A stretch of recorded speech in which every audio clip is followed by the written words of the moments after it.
BNP মহাসচিব মির্জা ফখরুল ইসলাম আলমগীরের মাত্র 11 সেকেন্ডের একটি ভিডিও নিয়ে চলছে আলোচনা। আর সেই ভিডিও নিজের ফেসবুকে শেয়ার করায় ফরিদপুর জেলা ছাত্রদলের এক শীর্ষ নেতা হারালেন তার পদ।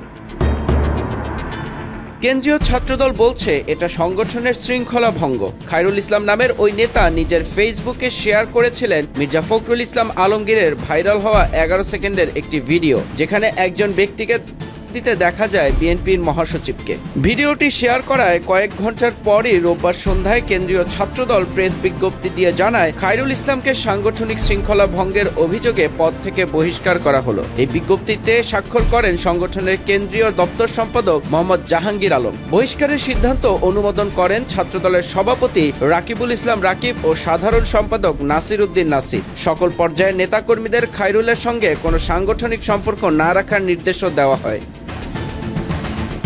এর প্রতিক্রিয়ায় খায়রুল ইসলাম বলেন, আমাদের মহাসচিব এক ব্যক্তিকে দিয়েছেন, আমি ওই ভিডিওটি আমার ফেসবুকে শেয়ার করেছিলাম, এটাই আমার অপরাধ। রাজনীতিতে সহনশীলতা ও পরম সহিষ্ণুতার কোনো বিকল্প নেই। ওই ব্যক্তি বা কর্মীও তো আমাদের ভোট দিয়ে নির্বাচিত করবেন, তাদের প্রতি সহনশীল থাকা আমাদের জন্য জরুরি। এর আগে স্থানীয় রাজনীতিতে চোখে পড়ার মতো কাজ করেছেন খায়রুল। 25 অক্টোবর বৃহত্তর ফরিদপুরের খাদ্য অধিদপ্তরের পরীক্ষার্থীদের ফুল দিয়ে বরণ করে তিনি আলোচনায় আসেন। 2018 সালের রাজেন্দ্র কলেজ ছাত্র সংসদ নির্বাচনে ছাত্রদলের প্রার্থী হয়ে ভিপি পদে প্রতিদ্বন্দ্বিতা করেছিলেন তিনি।